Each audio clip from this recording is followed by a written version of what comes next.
Migs Molino is siniwalat kung bakit bigla ng kanyang pagla-live sa YT.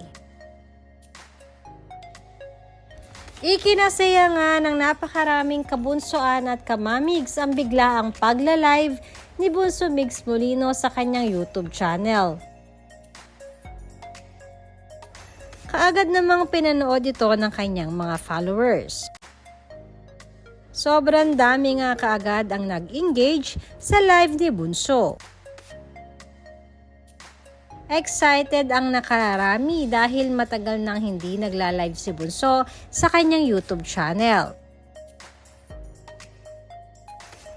At this time nga ay mahaba-haba ang naging engagement at chikahan ng mga followers kay Migs Molino. Narito ang ilang komento ng mga followers ni Bunso. Thank you Bunso at pinasaya mo na naman ang mga kabunsoan sa bigla mong pagla-live. Ang saya-saya naman, sobrang nakakataba ng puso ang pagmamahal mo sa aming mga kabunsoan. Wow Bunso, salamat nag-live ka ulit. Masayang masaya kami Bunso. Mag-iingat ka palagi, we love you Bunso.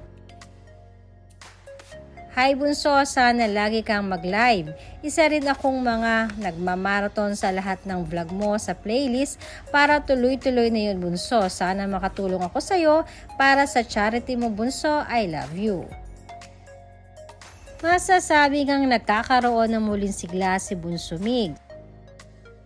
Dahil simula nga nang mawala ang kanyang long-term partner na si Mahal, ay ngayon lamang ulit ito nakitang maaliwalas ang muka. Pagsisiwalat pa ni Migs, kaya di umano siya nag-live nang bigla ay dahil na